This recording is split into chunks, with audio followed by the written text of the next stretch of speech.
¿Sabías que la vida de Jesús fue predicha desde mucho antes de su nacimiento? En este momento, en Lecciones de Esperanza, vamos a estudiar junto a un pastor invitado, un apasionado de la palabra de Dios, el título El cumplimiento de las profecías del Antiguo Testamento. Quédate con nosotros.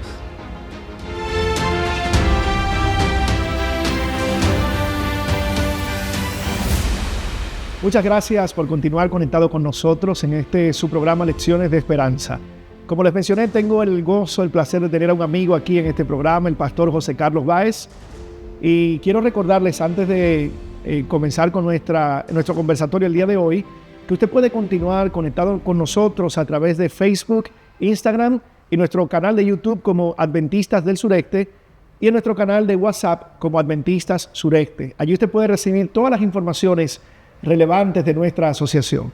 José Carlos, qué bueno tenerte por acá. Gracias, pastor, por la invitación. Gracias. La segunda vez, antes en la lección anterior y ahora compartir una vez más contigo. Hay que hacer el hábito de siempre tener la Claro que sí. Creo que esta lección va a ser de mucha importancia para nuestra hermandad y crecimiento, porque trata de cómo Jesús cumplió las profecías del Antiguo Testamento, y eso nos da a nosotros una base bíblica para defender la mesianidad de Cristo y la fe en la que creemos. Poderoso. Yo estoy completamente inquieto ya por avanzar en la lección, porque sé que será de gran bendición.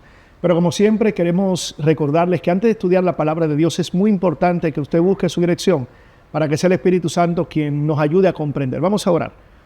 Querido Padre, agradecemos tu bondad y tu misericordia. Señor, gracias por este enorme privilegio de poder estudiar tu palabra. Ahora, Padre, tanto el pastor José Carlos como yo, Señor, necesitamos tu dirección, tu guía mientras exploramos este tema tan interesante. El amigo, el hermano que nos está escuchando, permite, Padre, que su corazón se abra a las enseñanzas bíblicas, que sea el Espíritu Santo quien toque el corazón. En el nombre de Jesús. Amén. Amén. Pastor, como ya usted mencionó, esta semana es bien interesante, pues trata cómo se cumplen las profecías del Antiguo Testamento en la vida de Jesús. De paso, el título de esta lección es El cumplimiento de las profecías del Antiguo Testamento. Recordemos que el Evangelio de Juan pretende reafirmar, recordar o promueve que el lector cree en Jesús como el Mesías. Así que, Padre, pastor, con esto en mente, cuénteme un poco acerca de las profecías del Antiguo Testamento y cómo esto se refleja en la vida de Jesús y en su ministerio. Así es. El testimonio del Antiguo Testamento es elemental para entender el ministerio de Jesús y para entender su misión salvífica, porque fue allí en el Jardín del Edén donde se da la primera profecía o el protoevangelio, cuando se le dice a la mujer que la serpiente heriría el calcañar de la simiente de ella, pero la simiente de la mujer pisaría su cabeza, hablando de Cristo Jesús muriendo en la cruz del Calvario. Entonces tenemos la primera profecía que se da allí acerca del Mesías como tal, y entonces ya a partir de ahí el Antiguo Testamento viene presentando ya detalles de cómo sería el ministerio de Cristo, cómo se desempeñaría, cómo se cumpliría cada aspecto de su ministerio. Y es algo fascinante ver cómo se cumplen cada una de esas profecías en el ministerio de Cristo Jesús de manera tan exacta, puesto que esto es importante ya que habían venido otros Mesías, aparentes Mesías, pero ninguno de ellos tenía la relevancia que tuvo Cristo. Y yo sé de paso, a Gamaliel le dijo, mire, dejen que esa gente siga creyendo en su Mesías, porque como él vinieron otros más y pasaron. Pero no pasó igual con Jesús, porque cumplió exactamente lo que la profecía decía acerca de él. Y qué interesante, comenzando con el protoevangelio. ¿Qué significa protoevangelio, pastor? Es el principal, es el primer evangelio, es la primera profecía de salvación de un evangelio que se destacaría a través de Cristo Jesús. Muy bien, entonces, pastor, como miramos el protoevangelio que usted menciona en Génesis, de paso, ¿qué es el protoevangelio, pastor? Sí, el protoevangelio significa primero. Proto es lo primero, entonces protoevangelio es el primer evangelio, es el primer anuncio de un Salvador que vendría a morir, a sacrificarse por la humanidad. Muy bien, entonces, mirando desde Génesis, donde aparece el protoevangelio, hasta las diferentes profecías que aparecen en el Antiguo Testamento, en Zacarías, vemos en el libro de Isaías 53, vemos Daniel capítulo 9, es como si fuera un rompecabezas que presenta la figura de Jesús y todo lo que hizo en la tierra. Es interesante desde su nacimiento hasta su muerte, todo está privadamente. Pero pastor, hay una profecía en específico, en Zacarías capítulo 9, versículo 9, que quisiera que podamos mirar juntos. Zacarías capítulo 9, y estoy buscando el versículo 9. Vamos a leerlo. Sí, por favor. Alégrate mucho, hija de Sión, da voces de júbilo, hija de Jerusalén. He aquí tu rey vendrá a ti, justo y salvador, humilde y cabalgando sobre un asno, sobre un pollino, hijo de asna. ¿Qué nos dice, pastor, esta profecía sobre el Mesías y cómo se cumple esto en el Nuevo Testamento? Sí, su cumplimiento está en San Juan 12, 14 al 15, donde Jesús hace la entrada triunfal a Jerusalén. El texto dice en el versículo 14, y halló Jesús un asnillo, y montó sobre él como está escrito, no temas, hija de Sión, he aquí, tu rey viene montado sobre un pollino de asna. Efectivamente, la profecía se cumple igual que como la da el profeta Zacarías siglos antes de la llegada del Mesías. Entonces, no cabe duda de que Jesús es el cumplimiento de las profecías mesiánicas del Antiguo Testamento. Y aquí hay algo muy interesante que distingue a Jesús como rey de paz, como un rey que viene a establecer un reino de paz, a un rey político, puesto que los reyes culturalmente, cuando iban en son de pelea, de batalla, de guerra, cabalgaban un caballo. Y entonces eso los distinguía. Era la forma regia de ellos presentarse como reyes poderosos que iban a conquistar a la batalla. Pero Jesús viene en un asno, que es ese símbolo que, si bien es fuerte, ¿verdad?, soporta carga, soporta trabajo, es el símbolo de la mansedumbre, la humildad, la paz. Cuando Jesús viene, entonces, puede la hija de Sión alegrarse, como dice el profeta Zacarías, porque viene cabalgando sobre ella su Salvador, humilde. Pero el Salvador, ¿verdad? Pero el Salvador. Que me llama la atención cómo eso de repente desafía las expectativas que se tenían en ese momento, porque tú mencionaste que ellos esperaban un líder político que los iba a liberar de Roma, pero Jesús venía a liberar efectivamente, pero precisamente iba a liberar sobre algo mucho más profundo, a saber, el pecado y la muerte. Eso indudablemente, pastor, cumple las profecías del Antiguo Testamento de Jesús como Mesías. Correctamente. Pastor, Juan capítulo 5, versículos 39 hasta el 40, es un texto ya muy conocido entre nosotros y me gustaría poder compartirlo, puesto que habla un poquito acerca de la autoridad de las Escrituras. Dice, escudriñad las Escrituras, porque a vosotros os parece que en ellas tenéis la vida eterna, y ellas, interesantemente, yo pudiera subrayarlo si tuviera aquí el marcador, ellas son las que dan testimonio de mí y no quieren venir a mí para que tengan vida. Pastor, ¿qué nos dice esto sobre lo que es la Biblia y cómo ella se torna en una autoridad en materia del ambiente religioso, profecías bíblicas, etcétera?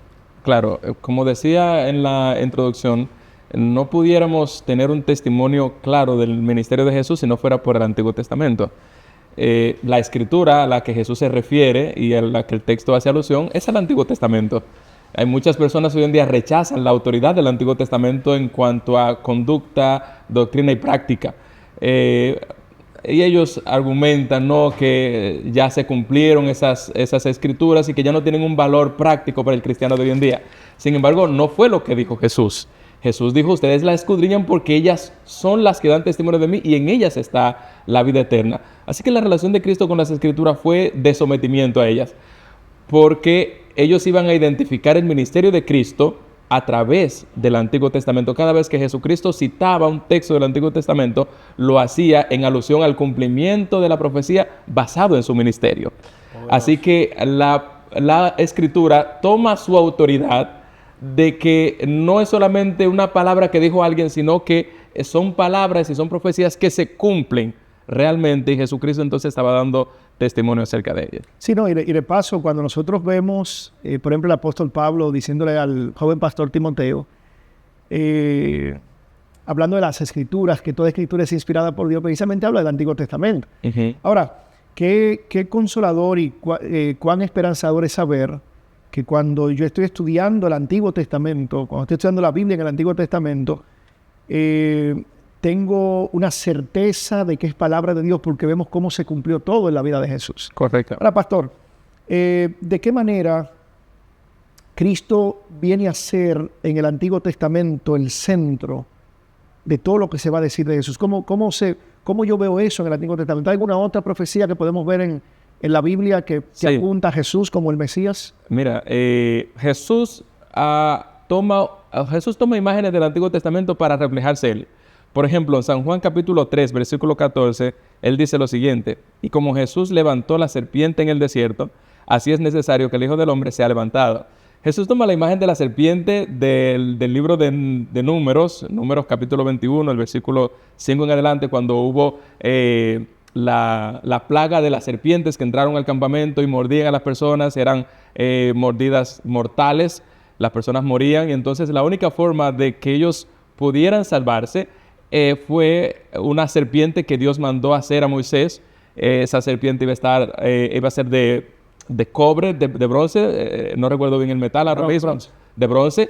Y entonces, una vez esa serpiente fuera tallada y se levantara, ellos mirarían la serpiente y por la fe en Dios, no en la serpiente como tal, ellos pudieran ser sanados. Jesús entonces toma esta alusión del Antiguo Testamento y la aplica a él, como la persona que si ellos miran, que si ellos obedecen, que si ellos siguen, entonces podrán ser salvados. Así que no es solamente las palabras que dijeron los profetas directamente hablando del Mesías, sino que toda la escritura en el Antiguo Testamento presenta a Jesús como el centro de ella, presenta el ministerio de Jesús redentor, que vendría a salvar al ser humano. E interesantemente, Jesús, como Dios, toma todas esas alusiones y dicen: yo soy el cumplimiento de ellas. Si quieren ver el Antiguo Testamento con sentido, si quieren verlo con propósito, entonces véanme a mí en cada aspecto del Antiguo Testamento. Y fíjate que me llama la atención mientras tú estás mencionando esto de la serpiente, qué interesante con quién está hablando Jesús en ese momento.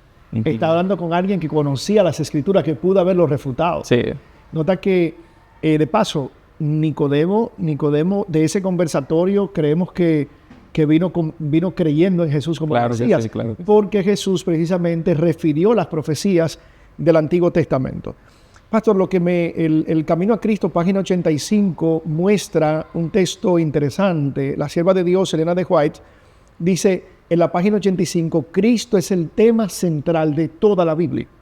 Yo alabo el nombre de Dios por eso, porque nosotros, querido amigo, hermano que nos está viendo aquí en nuestro canal de YouTube, Lecciones de Esperanza, tú puedes, cuando vas a la Biblia, tú no puedes venir simplemente a estudiarla con un sentido de ver errores, de ver aquí asuntos solamente teológicos. No, allí es el propósito principal de la palabra de Dios, es que nosotros, al profundizar en ella, podamos acercarnos más a Cristo Jesús, que es finalmente, como ya hemos visto en esta lección y en nuestra guía de estudio, es a lo que apunta precisamente las profecías del Antiguo Testamento. Pastor, a pesar de las tantas evidencias, porque evidentemente nos faltan muchas evidencias, hay otros textos como Isaías 53, no sé si te llega otro a la memoria ahora. Sí, claro. Varios, ¿no? Por ejemplo, Isaías, bueno, es el profeta mesiánico. Correcto. Él también no solamente habla acerca de Jesús, sino quien prepararía el camino de Jesús también. Isaías 43, por ejemplo, dice: voz que clama en el desierto, preparad camino a Jehová, enderezad calzada en la soledad a nuestro Dios. No solamente presenta a Jesús, sino también todo lo que aderezaría el camino para la llegada del Mesías. David también en los Salmos hay muchas profecías mesiánicas. El profeta Jeremías también habla acerca de Jesús como tal. Entonces, conversábamos detrás de cámara la irrefutable profecía de Daniel capítulo 9. También. De cómo las 70 semanas también era un cumplimiento del Mesías. Ahora, lo que a mí me llama la atención, José Carlos, es lo siguiente. A pesar de las tantas evidencias que había en el Antiguo Testamento que apuntaban al Mesías, cómo Jesús cumplió todo eso, cómo nosotros vemos en la palabra de Dios en Juan capítulo 1, verso 11, a los suyos vino y los suyos no les recibieron. ¿Qué lecciones, José Carlos, podemos nosotros extraer de este rechazo y qué significa esto para nosotros en día de hoy? Dicho sea de paso, ¿sabías que eso también está profetizado en el Antiguo Testamento? Interesantemente. Zacarías capítulo 13, versículo 6, es un texto que a mí me intriga. Dice lo siguiente, Zacarías 13, 6, y le preguntaron: ¿qué heridas son estas en tus manos? Y él responderá: con ellas fui herida en casa de mis amigos. A los suyos vino y los suyos no le recibieron. Esas heridas que él tiene las recibió en casa de sus amigos. Se supone que donde te tratan mal y donde te hieren es en donde están tus enemigos. Donde están tus amigos tú te sientes en paz, en confianza. Hay un ambiente de sosiego, hay un ambiente de regocijo. Se supone que estás con las personas que te aman. Ahora, Zacarías está diciendo aquí en el capítulo 13, versículo 6, el maltrato de Jesús, el rechazo de Jesús no estaría con los enemigos, estaría con sus amigos. Lo matarían, lo destruirían. Por ejemplo, Zacarías 12:10 dice, y derramaré sobre la casa de David, sobre los moradores de Jerusalén, espíritu de gracia y de oración, y mirarán a mí, a quien traspasaron, y llorarán como se llora por un hijo unigénito, afligiéndose como quien se aflige por el primogénito. Es decir, todas estas profecías apuntan a que Jesús sería maltratado por su propia gente. Así que no es de extrañar que cuando Jesús llega, haciendo el cumplimiento de dichas profecías, esto se cumpla. Es como hoy en día. Las profecías apuntan a que tendríamos crisis, a que habría una depravación moral, a que el mundo estaría envuelto en sus propias concupiscencias, y nosotros a veces nos sorprendemos, pero no es de sorprendernos, porque sería la característica moral de la humanidad para los últimos días. Es un desafío, precisamente como mencionaba Pastor, que a pesar de las tantas evidencias, no solamente los judíos, sino también actualmente, la gente rechaza el Evangelio. ¿Qué lecciones pudiéramos extraer de esta experiencia de los judíos de rechazar al Mesías y cuáles consecuencias pudiéramos tener al respecto? Tal vez yo te podría decir, y le podría decir a nuestros amigos que nos ven, que la cuestión está en ¿qué buscamos nosotros en las Escrituras? Si buscamos argumentos para tener la razón, si buscamos argumentos para nosotros elevar nuestra moral, nuestra conducta, o si buscamos en ellas al Salvador sacrificado, al Salvador que vino a morir y a darnos ejemplo de cómo vivir nosotros, entonces vamos a tener clara cuál es la función de la Biblia en nosotros. El problema de los judíos fue ese: se desviaron del foco, del centro de la Escritura, y lo fijaron en ellos. Ellos eran el centro de la Escritura. Ellos eran el cumplimiento para ellos de la Escritura.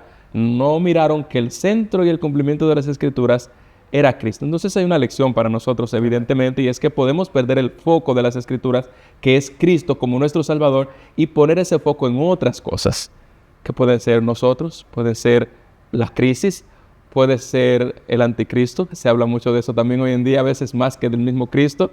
Entonces, esas lecciones y esto que pasa con los judíos que tenían la Escritura, que la conocen a profundidad, debe llevarnos a nosotros reflexión de dónde estamos nosotros poniendo el foco. No quiere decir eso que no debemos estudiar todo lo relativo a las profecías que apuntan hoy en día al fin del mundo, a la crisis final, las otras enseñanzas bíblicas, las otras doctrinas que nos hablan de cómo debemos ser como cristianos. Pero debemos entender que todo eso no es un fin en sí mismo, sino que la finalidad es llevarnos a Cristo. Así es, así es. La experiencia de los judíos, querido amigo, hermano, que nos estás mirando en este momento, es indudablemente de gran valor también para nosotros el día de hoy. Es un llamado a no endurecer nuestro corazón. En ese momento, ellos pues endurecieron el corazón aferrados a su tradición. Y queremos hacer un llamado especial, especialmente a aquellos que no han aceptado la verdad del Evangelio por algún prejuicio o quizás porque simplemente fue lo que le enseñaron sus padres. Querido amigo, si Dios te ha hablado a través de la palabra de Dios, no practiques lo mismo que hicieron el pueblo en ese momento, sino que el llamado es a que no rechaces la luz. Si rechazamos la luz, estamos rechazando la salvación de Cristo Jesús. Pastor, el tiempo ya ha concluido, pero si pudiéramos de manera muy sintetizada mirar la lección en pocos segundos, ¿cuál sería la idea principal de la lección? El Evangelio de Juan, de manera extensa, muestra que Jesús es el Mesías prometido, a quien durante siglos y milenios el mundo había esperado con ansias. Pero muchos de los líderes religiosos, cuando llegue el cumplimiento del Mesías, cuando nace el Mesías, estos líderes religiosos, que eran los llamados a mostrar el Mesías al mundo, porque a ellos vino Jesús primero, los rechazan. Entonces yo creo que básicamente este es el foco de la lección, que no perdamos a Cristo. Ahora, ¿por qué el ser humano hace eso? Finalmente hay un texto que yo quiero leer contigo, pastor, y es San Juan 8, 23. ¿Qué es la razón? Y Jesús se lo dice a ellos, esa es la razón por la que ustedes no creen en mí y no me aceptan. Y él les dijo, ¿Estoy en dónde, Juan? Juan capítulo 8, versículo 23. Ahora sí, ok, perfecto. Dice el texto. Y les dijo, vosotros sois de abajo, yo soy de arriba. Vosotros sois de este mundo, yo no soy de este mundo. Ustedes me rechazan a mí porque son de abajo, porque son de este mundo, porque no han creído en mi testimonio que soy de arriba. Entonces, veamos a Jesús como el cumplimiento de las Escrituras, como aquel que es el centro de las Escrituras, que nos habla y nos muestra el camino de cómo llegar a la salvación. No veamos a Jesús aislado de la Biblia. Muchas veces puede presentarse la tentación de solamente tomar a Jesús y no la Biblia. Y el mundo hace mucho eso. No, pues Jesús es un gran personaje. Pero lo extraen de la Biblia, lo sacan de su contexto bíblico como tal. Y entonces eso nos deja a nosotros huérfanos. En un sentido porque tendríamos tal vez a un líder carismático, filantrópico, que dio todo por los demás, hizo milagros, sanó personas, pero no tendríamos a un Salvador profetizado desde el Antiguo Testamento que muere, pero su función sigue en todo el Nuevo Testamento y hasta el fin de los tiempos. Así es, así es. Bueno, Pastor José Carlos, gracias, líder, por aceptar la invitación de estar aquí en Lecciones de Esperanza. Ha sido un espacio muy ameno, muy bueno estar aquí compartiendo esta lección. Y queremos recordar a nuestros amigos que pueden continuar con nosotros a través de nuestros canales en las redes sociales, en Facebook, Instagram y nuestro canal de YouTube, pero también en el canal de WhatsApp como Adventistas del Sureste. Pastor, acompáñanos por favor en oración para concluir. Oramos. Padre Celestial, gracias por tu amor. Gracias por tu misericordia. Gracias porque llegado el tiempo, Jesucristo vino y murió por nosotros. Ya lo esperaba el mundo, pero lamentablemente el enemigo busca cómo cegar el entendimiento y las oportunidades de la salvación. Y muchos de los que lo esperaban le rechazaron cuando llegó. Hoy en día tenemos nosotros la bendita esperanza de que Jesús vuelva por segunda vez. Vendrá, que todo ojo le verá de manera portentosa. Ayúdanos a prepararnos, a recibir las señales y al mismo tiempo preparar a otros también para su segunda venida. Gracias por tu amor. En el nombre de Jesús. Amén. Amén.